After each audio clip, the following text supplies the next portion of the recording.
অসমের আত্মগৌরব সম্পদ ও সম্মানকে বিশ্বে প্রতিষ্ঠা করার দায়বদ্ধতা বহন করে দাভোস এর ওয়ার্ল্ড ইকোনমিক ফোরামে মুখ্যমন্ত্রী ডক্টর হিমন্ত বিশ্ব শর্মা যাত্রার আগে অসমের সম্ভাবনার সম্পদকে উপস্থাপন করে পর্যটনের নতুন দ্বার খুলে দিতে অসমের জনগণের আশীর্বাদ কামনা করেছেন মুখ্যমন্ত্রী। অসমের মানুষের আশীর্বাদেই সাফল্য আনবে বলে মন্তব্য করেন তিনি। উল্লেখ্য, ওয়ার্ল্ড ইকোনমিক ফোরামে অংশ নেওয়া ডক্টর শর্মাই হলেন প্রথম অসমিয়া। আজ থেকে আগামী 23 জানুয়ারি পর্যন্ত অনুষ্ঠেয় এই ওয়ার্ল্ড ইকোনমিক ফোরামে বিভিন্ন গুরুত্বপূর্ণ বিষয়ে অসমের প্রতিনিধিত্ব করবেন মুখ্যমন্ত্রী। ভারত সরকারের প্রতিনিধি, WEF এর সভাপতি তথা সিইওদের সঙ্গে বহুপাক্ষিক বৈঠকেও অংশ নেবেন মুখ্যমন্ত্রী ডক্টর হিমন্ত বিশ্ব শর্মা। এই বিষয়ে তিনি ঠিক কি বলছেন শুনুন।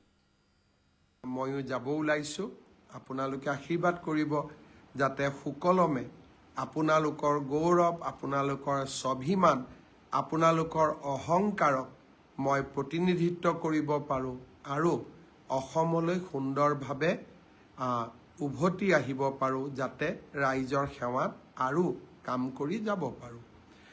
মোৰ অনুপস্থিতিত যদি কিবা কাৰণত অসম কেবিনেটৰ বৈঠক অনুষ্ঠিত কৰিবলগীয়া হয়, মই 24 তাৰিখে ৰাতিপুৱাই গুৱাহাটীত আহি পাম।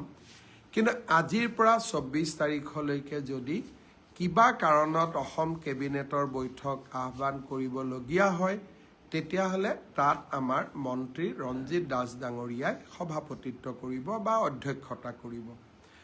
আনহাতেদি মই 24 তাৰিখে ৰাতিপুৱা উভতিও আহিম। গণৰাজ্য দিৱসত আমি সকলোৱে আকৌ লগ হ'ম। পুনৰ এবাৰ প্ৰধানমন্ত্ৰী ডাঙৰীয়াক তেওঁৰ সফল অসম ভ্ৰমণৰ বাবে আমাৰ প্ৰতি দেখুওৱা আশীৰ্বাদৰ বাবে, সহযোগিতাৰ বাবে, অসমৰ প্ৰতি দেখুওৱা অগাধ ভালপোৱাৰ বাবে তেখেতক মই ধন্যবাদ জনালোঁ। বাগৰুম্বা নৃত্যত অংশগ্ৰহণ কৰা যুৱক যুৱতীসকলক মই আকৌ এবাৰ শুভকামনা জনালোঁ। এক্সপাৰ্ট কমিটিক শুভকামনা জনালোঁ। সকলোকে মই মোৰ প্ৰণাম জনালোঁ আৰু আপোনালোক সকলোকে মোৰ আকৌ এবাৰ শুভকামনা জনালোঁ।